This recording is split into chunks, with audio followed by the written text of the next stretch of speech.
पूर्व केंद्रीय मंत्री सम्मानित सचिन जी पायलट उपस्थित है, साथ में सम्मानित प्रदेश अध्यक्ष हर्षवर्धन सबका उपस्थित है।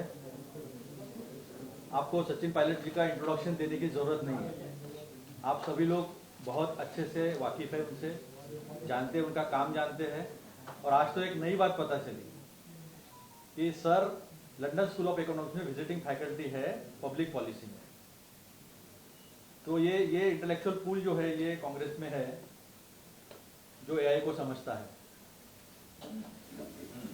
तो मैं ज़्यादा समय न लेते हुए सम्मान्य सचिन जी से विनती करता हूं कि वो आपको संबोधित करें। थैंक यू अतुल जी, हर्षवर्धन जी, साथियों, मैं क्षमा चाहता हूं, थोड़ा देरी मेरे को आने में हुई, लेकिन आप सब यहां पर आए, आपका बहुत बहुत शुक्रिया। जैसा अतुल जी ने कहा कि आज मैं आप सबके सामने कुछ महत्वपूर्ण मुद्दों के बारे में चर्चा करना चाहता हूं।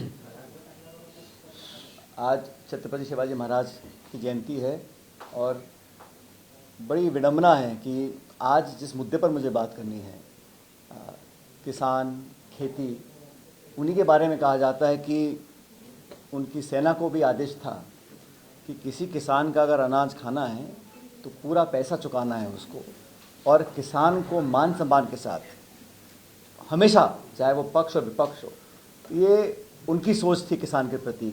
और आज हम जिस सरकार के राज में यहाँ बैठे हैं देश में, यहाँ पर संभवतः पहली बार, और मैं बात इसलिए बोल रहा हूँ कि गैर कांग्रेस सरकारें देश में पहले भी रही हैं, देवेगौड़ा जी रहे, वाजपेयी जी रहे, बाकी प्रधानमंत्री भी रहे, लेकिन पहली बार देश में जो रेड लाइन थी कि व्यापार समझौते में, द्विपक्षीय समझौते में, WTO में, FTAs में, जहाँ पर भी हो, लेकिन हमारे अन्नदाता और दूधदाता, हमारे किसान समाज को, किसानों को कभी भी किसी भी सरकार ने इस हाशिए पर लाकर नहीं रखा है। और आंकड़े बड़े स्पष्ट हैं। पहली बात तो अमेरिका जब भी कोई अनाउंसमेंट कर रहा है द्विपक्षीय, पहली बार देखा है कि वहाँ के राष्ट्रपति सोशल मीडिया पे पोस्ट कर देते हैं कि ये होने वाला है, चाहे वो भारत पाकिस्तान का युद्ध विराम हो, और 17 बार युद्ध विराम के बारे में बोल चुके हैं ट्रम्प साहब कि मैंने ये व्यापार का लालच और भय दिखाकर भारत को ये सीज़फायर करवाया है। 17 बार, 18 बार, और आज तक भारत के पॉलिटिकल लीडरशिप ने उसको कभी डिनाई नहीं किया। और आपने देखा होगा कि इंडिया और यूरोपियन यूनियन का भी एक FTA हुआ, उस पर कोई बहुत ज़्यादा चर्चा नहीं हुई क्योंकि वो एक म्यूचुअल एग्रीमेंट था। लेकिन अमेरिका के साथ एक डील हुई है, और डील क्या है देखिए आप। डील में भारत के ऐसे करोड़ों किसान हैं जो कपास, सोयाबीन, मक्का, इनकी खेती करते हैं, और भारत ने ये एग्री किया है कि हम अपने देश की जो बाज़ार हैं वो अमेरिका के खाद्य पदार्थों के लिए खोल देंगे। जो सब्सिडी अमेरिका देता है और जो हम देते हैं उसकी तुलना ही कर सकते हैं। और भारत के जो किसान वर्ग के लोग हैं उनसे कोई चर्चा, कोई संवाद, आप विपक्ष से भूल जाइए, मुझे लगता है कैबिनेट में चर्चा नहीं हुई होगी। लेकिन जो किसान संघ हैं और भाजपा की आप अगर इतिहास देखिएगा, सरकार बनने के तुरंत बाद 2014 में पहला संशोधन मोदी सरकार क्या लेकर आई, जो हम लोगों ने बनाया था जमीन अधिग्रहण कानून, उसका संशोधन करने के लिए, ताकि व्यापारियों को, जमीन खरीदने वालों को राहत मिले, इसलिए उन्होंने किया था संशोधन भूमि अधिग्रहण कानून के ऊपर लेकर। राहुल गांधी जी ने उस समय पार्लियामेंट के अंदर और हम सब ने पार्लियामेंट के बाहर जबरदस्त दबाव बनाया। अंत में पूर्ण बहुमत होने के बावजूद भाजपा सरकार को वो निर्णय वापस लेना पड़ा। They could not amend the land acquisition act. सरकार दूसरी बार बन गई, पहला काम क्या किया, 3 काले कानून किसानों के खिलाफ देश में बनाए। देश के तमाम मंडियों को, देश के अनाज व्यापार को चंद हाथों में डालने का पूरा उन्होंने षड्यंत्र बना लिया था। पूरे देश के किसानों ने राजधानी में महीनों तक धरना दिया, सैकड़ों लोगों की जान चली गई, पूरे विपक्ष ने उसका विरोध किया। अंत में क्या हुआ, उनको अपने हाथ खींचने पड़े। मैं इसलिए बता रहा हूँ कि जो सरकार बनती है उसकी प्रवृत्ति, उसकी प्राथमिकताएं और उसका काम करने का तरीका क्या है। इस सरकार ने स्पष्ट कर दिया कि पहला, जब मौका लगेगा हम किसान का गला दबाएंगे। किसान को बोनस, किसान को राहत, किसान का कर्जा माफी भूल जाइए, लेकिन किसान और खासकर लघु किसान, छोटे किसानों को विशेष रूप से सरकार ने उस सौदे में उनको सैक्रिफाइस किया है। अमेरिका का जो रवैया रहा है वो कहीं ना कहीं भारत सरकार को दबा के काम कर रहे हैं, और ये सिर्फ इस डील में जो हमारे किसानों को, कृषकों को जो नुकसान होने वाला है, खासकर मीडियम टू लॉन्ग टर्म के अंदर, वो समझ से परे है। लेकिन ये जो दबाव अमेरिका का है ये सिर्फ किसानों तक सीमित नहीं है। हमारी इंडिपेंडेंट फॉरेन पॉलिसी, हमारी एनर्जी सिक्योरिटी के जो हम लोग हमेशा बोलते हैं, और अभी भी विदेश मंत्री जी बोल रहे हैं कि हमारा ये इंडिपेंडेंट एनर्जी सिक्योरिटी का हमारा व्यू होगा, कहाँ से होगा? कोई और मुल्क भारत को कैसे बता सकता है कि आप कहाँ से तेल खरीदेंगे, नहीं खरीदेंगे? काफ़ी हम मात्रा में तेल लेते थे रूस से और ईरान से, और मुझे दुख है कहते हुए कि अमेरिका का जो दबाव है वो चीन पर नहीं चल रहा है। चीन ने दो टूक मना कर दिया और हमारे पर 50% टैरिफ लगाया, पहले धमकी दी। आप लोगों की जानकारी के लिए बता दूं, अमेरिका को पहले हम 3 से 5% टैरिफ देते थे, 50 की धमकी दी, 25 कर दिया, और इस डील में 18% कर दिया। जहां हम पहले 3 या 5 देते थे, अब 18% दे रहे हैं, और हमने $500 बिलियन का माल खरीदने का उनको आश्वासन दिया 5 साल के अंदर। किस दाम पर लेंगे, क्या लेंगे, इसकी कोई चर्चा नहीं है, और डिटेल्स जो हैं वो अभी तक बाहर नहीं आई। आप पूछिए वाणिज्य मंत्री से, क्या इंडिया रूस से तेल खरीदेगा? वो बोलते हैं आप पूछिए विदेश मंत्री से। विदेश मंत्री को पूछो, वो पूछते हैं पूछिए वाणिज्य मंत्री से। किसी को मालूम नहीं है। और मैं इसलिए बोल रहा हूँ, इशू ये नहीं है कि अमेरिका ने कहा कि आप तेल वेनेजुएला से लीजिए। वेनेजुएला का जो तेल है उसकी विस्कोसिटी बहुत ज़्यादा है, हैवी है वो, उसको लाने में, उसको प्रोसेस करने में अलग तरह की टेक्नोलॉजी चाहिए, बहुत पैसा चाहिए। लेकिन किसके दबाव में? इस देश में हम लगभग 85% हमारी एनर्जी नीड्स को हम इम्पोर्ट करते हैं।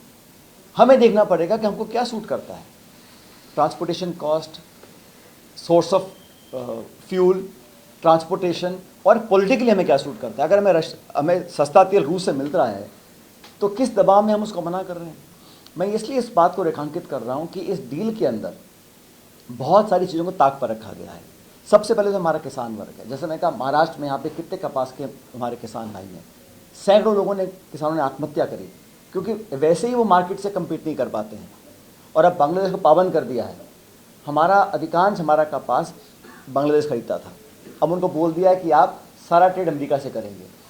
तो दबाव बनाकर चारों तरफ से हमारे को घेरा जा रहा है, और दुर्भाग्यवश ये सरकार इस डील को भी अपनी कामयाबी समझ रही है। जहाँ 3% देते थे 18% दे रहे हैं। तेल खरीदने के लिए, गैस खरीदने के पाबंद कर दिया गया, आप यहाँ से लेंगे, यहाँ से नहीं लेंगे। ये पहली बार हुआ है। और देखिए, भारत की जो एनर्जी सिक्योरिटी है या फॉरेन पॉलिसी है वो एग्नोस्टिक है कि देश में शासन किसका है। अलग अलग विचारधारा के लोग यहाँ पे सरकार बना के रहे हैं, लेकिन किसी भी सरकार ने कभी भी इतना बेदर्दी से किसानों के हित को अनदेखा नहीं किया है। और मैं किसानों के लिए इसलिए बोल रहा हूँ क्योंकि ये जो सरकार है इसने पिछले 11-12 सालों में अपना पूरा ध्यान, अपनी पॉलिसी मेकिंग, अपना बजटरी एलोकेशन किन लोगों के लिए समर्पित किया है? चंद वो लोग जो संसाधन वाले हैं। बाकी भाषण, विज्ञापन और घोषणाएं उन्होंने की हैं मिडिल क्लास के लिए, किसानों के लिए। लेकिन जो शाही है इनकी सरकार की, जो कलम चलती है, वो सिर्फ और सिर्फ उन लोगों के लिए चल रही है जो बहुत ही अधिक प्रभावशाली, शक्तिशाली हैं। बीजेपी का आप इतिहास देखिए, इतना प्रेम उमड़ रहा है अमेरिका के लिए आज, और मुझे लगता है कोई ना कोई दबाव है। आप इतिहास उठा के देखिए, जब मनमोहन सिंह जी ने भारत अमेरिका परमाणु करार किया था, वो किस लिए किया था? इंडिया को एक इस्टेब्लिश्ड न्यूक्लियर पावर स्टेट का दर्जा दिलाने के लिए।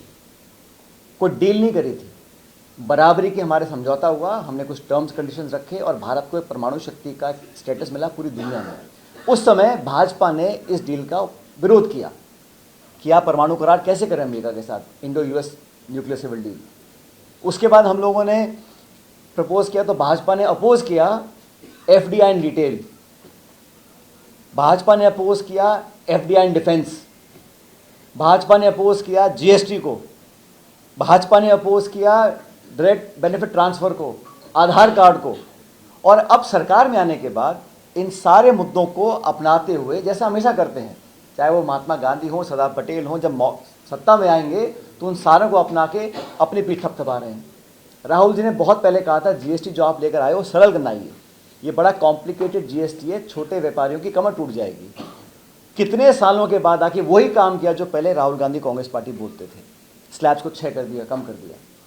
तो ये जो पार्टी है, मुझे लगता है कि ये काफ़ी मौका परस्त इनकी पॉलिसी मेकिंग है, लेकिन विशेष रूप से हमारे किसानों में, चाहे आप, मैंने कहा, सोयाबीन हो, कपास हो, मक्का हो, नट्स हो, डेयरी फार्म्स हो, और ये अधिकांश भारत का हिस्सा है, चाहे वो राजस्थान है, महाराष्ट्र है, मध्य प्रदेश है, पंजाब है, सब लोगों को वहाँ नुकसान होने वाला है। और एक और बात, हमने ये भी कमिट किया है कि हम ज़ीरो टैरिफ कर देंगे अमेरिका के प्रोडक्ट्स के लिए, और नॉन टैरिफ्स को भी ख़त्म कर देंगे। नॉन टैरिफ ख़त्म करना मतलब आपने जेनेटिकली मॉडिफाइड प्रोडक्ट्स को यहाँ पे आने की अनुमति दे दी। हमारा जो बीज है, हमारी बायोडाइवर्सिटी है, हमारा जो इकोसिस्टम है, अब वो फ्लड कर जाएगा जेनेटिकली मॉडिफाइड बीज के साथ। ये वो बीज हैं जो शायद यहाँ किसी ने सोच के रोका होगा उनको, और जीएम सीड्स के साथ बहुत सारी भविष्य में दिक्कतें पैदा हो सकती हैं। तो हम लोग तो ज़ीरो टैरिफ अमेरिका को दे रहे हैं, वो हमसे 18% टैरिफ ले रहे हैं, हमको डिक्टेट कर रहे हैं कि आप कहाँ से तेल और गैस लेंगे। हमारे किसानों की आपने बलि चढ़ाने का काम कर दिया, और कोई राहत पैकेज नहीं है। हमारा टेक्सटाइल इंडस्ट्री जो इतना महत्वपूर्ण है, इतने लाखों लोगों को रोज़गार देता है, उसके प्रोटेक्शन के लिए कुछ नहीं किया गया है। बांग्लादेश को वो कंसेशन मिल रहे हैं, चीन आंख दिखा के वो कंसेशन ले रहा है, और भारत नाकाम रहा है। मुझे कहने में कोई संकोच नहीं है कि ये जो डील की गई है, ये एक तरफा डील है, और अगर कोई दबाव सरकार पे नहीं होता तो कोई भी सरकार, चाहे किसी पार्टी की सरकार हो, अपने होशो-हवास में इस प्रकार की डील को ना तो मानती, एक्सेप्ट करती, और ना अपनी कामयाबी बताती। हम तो पार्लियामेंट के अंदर और देश के अलग अलग हिस्सों में हमारे किसान भाइयों के साथ खड़े हुए हैं। सरकार ने जानबूझ के नरेगा स्कीम को ख़त्म करने की ठान ली है। सिर्फ नाम बदलने की बात नहीं है, जो प्रोविज़न नरेगा के थे वो लगभग समाप्त कर दी हैं। अब गांव पंचायत में निर्णय नहीं होगा कि कुआं कहाँ बनेगा, सड़क कहाँ बनेगी, राजधानी निर्णय करेगी।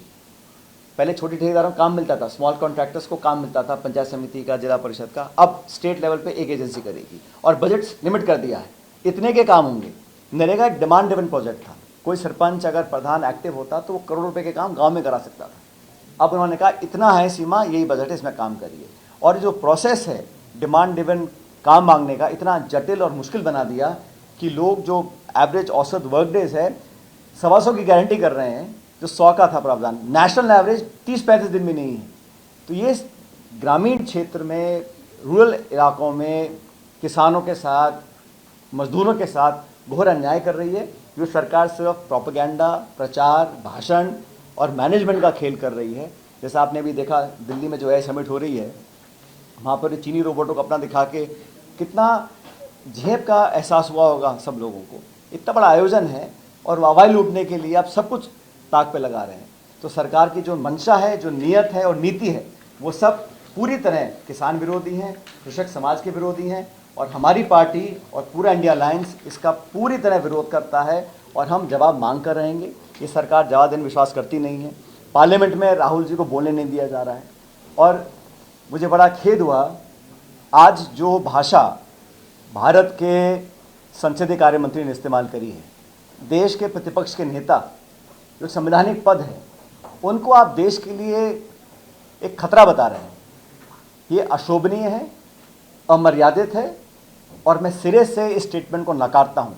किसी भी देश के, हमारे भारतवर्ष के प्रतिपक्ष के नेता को आप सुरक्षा के लिए एक घातक व्यक्ति बताएं, ये उनके पद को शोभा नहीं देता। उन्हें स्टेटमेंट को विड्रॉ करना चाहिए और क्षमा मांगनी चाहिए। विपक्ष का काम है अकाउंटेबिलिटी तय करना, विपक्ष का काम है सवाल पूछना, जवाब मांगना। आप जवाब दें नहीं, आप उनको पार्लियामेंट से हटा दें, उनका माइक बंद कर दें, बोलने की अनुमति ना दें, और फिर उनको सुरक्षा का खतरा बताएं। उस व्यक्ति ने, जिस व्यक्ति के पूरे परिवार ने देश के लिए अपने प्राण न्यौछावर कर दिए, आतंकवादियों ने उनका बम से, गोलियों से जान ले ली, उस व्यक्ति को आप कहते हैं कि आप देश की सुरक्षा के लिए खतरा हैं। बड़ा ही गलत स्टेटमेंट किरण रिजिजू ने दिया है, उनको माफ़ी मांगनी चाहिए। और ये बात व्यक्ति की नहीं है, ये इस देश के लोकतंत्र में जो नेता प्रतिपक्ष होते हैं वो एक संवैधानिक पद होता है, उसके खिलाफ, उनके उस पद के खिलाफ, उस व्यक्ति के खिलाफ ऐसे शब्दों का प्रयोग कर कर उन्होंने भाजपा का रवैया दिखाया है कि आप सिर्फ बेइज्जत करना जानते हैं, झूठे आरोप लगाना जानते हैं, लांछन लगाना जानते हैं, दबाव और टकराव की राजनीति करना जानते हैं, और आप संवाद में, फेडरल स्ट्रक्चर्स में, जवाबदेही में, ट्रांसपेरेंसी में और अकाउंटेबिलिटी में आपका विश्वास नहीं है। इस ट्रेड डील के बारे में बहुत सारी और डिटेल्स भी हैं जो मैं आप लोगों को अभी सर्कुलेट करवा दूँगा। आपके कोई सवाल हो तो मैं जवाब देने को तैयार हूं। करनी से ना एक वीडियो जारी किया है, उससे धमकी दी है कि राहुल गांधी को लोकसभा में घुसकर हम मारेंगे। वेणुगोपाल जी ने भी ट्वीट किया है। आपकी क्या राय है? खुलेआम मैंने अभी आपसे कहा कि राहुल गांधी जी को टारगेट बनाकर ये लोग ये साबित करना चाहते हैं कि इस प्रकार के लंपन एलिमेंट्स को कहीं ना कहीं प्रोटेक्शन है। ऐसी बहुत बार घटनाएं हुई हैं जब उनको सीधा धमकियां दी गई हैं, अपशब्द बोले गए हैं और सरकार कोई कार्रवाई नहीं करती है, बल्कि मज़े लेती है। ये सरकार के काम करने के तरीके पे बहुत बड़ा सवाल उठाता है। कोई सामान्य पत्रकार भी अगर कुछ ऐसी बात लिख दे या कह दे जो सत्ता को पसंद नहीं हो तो एफआईआर, कोर्ट केस, बेल नहीं मिलती, सालों साल लोग जेल पड़े रहते हैं, क्योंकि वो बदले की भावना से काम करते हैं।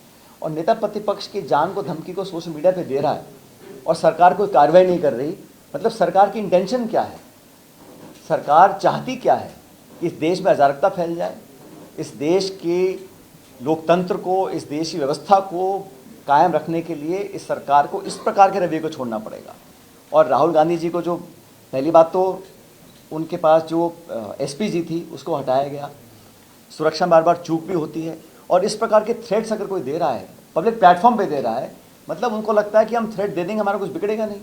सरकार को कार्रवाई करनी चाहिए और तुरंत करनी चाहिए। सर, अजीत पवार का जो हादसा हुआ है, उनकी फैमिली अभी अब तक अब तो उनके बेटे भतीजा भी सब लोग बोल रहे हैं, आप किस नजरिए से देखते हैं? क्या वो हादसा था या जो फैमिली कह रही है? देखिए, मैं इसमें इतना ही बोलना चाहता हूँ कि जांच ऑनगोइंग है और जो उनके परिजन या फैमिली या बाकी लोग चाहते हैं, अगर किसी को कुछ डाउट्स वगैरह हैं तो सरकार को एक ट्रांसपेरेंट, ऑनेस्ट और टाइम बाउंड एक रिपोर्ट बनानी चाहिए कि पता पड़े मामला क्या हुआ। क्योंकि एविएशन सिक्योरिटी ये बहुत दुखद हादसा था, लेकिन पहले भी हुए हैं, और अगर कहीं कोई सस्पिशन है या कहीं किसी के मन में डाउट है तो वो एक हाई लेवल ट्रांसपेरेंट जांच के बाद सारे तथ्य सामने आ जाएंगे।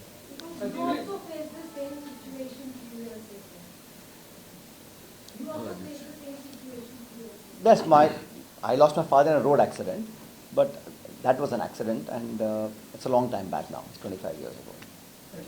But I do believe if somebody in the family has any suspicions or doubts or wants to have a certain inquiry, I think having an inquiry doesn't harm anyone. And these kind of incidences show that the infrastructure of the private aviation needs an overhaul, because it can't be that we have so many accidents in the aviation sector and nobody's held accountable, right? So there must be a fact-finding inquiry at the highest levels, and time-bound inquiry should be done. India alliance की leadership को लेकर भी काफी सवाल पूछे जा रहे हैं, काफी भीतर की आवाज है जो कि बोल रहे हैं कि या तो वो स्टैलिन हो या ममता दीदी हो, ये थोड़े ज्यादा सक्षम हो सकते हैं। Anybody who talks about giving advice from the outside, I think perhaps should understand that the decision of the leadership of the party and the coalition doesn't lie with one or two people. It has to be a consensual decision, right? And as of now, we are all working together. The India Alliance, I think, did remarkably well in the last Lok Sabha elections, and the whole world has seen. In fact, the gap between the India Alliance Lok Sabha numbers and the NDA numbers is about 45 or 48 in the Lok Sabha. So the gap is not that wide.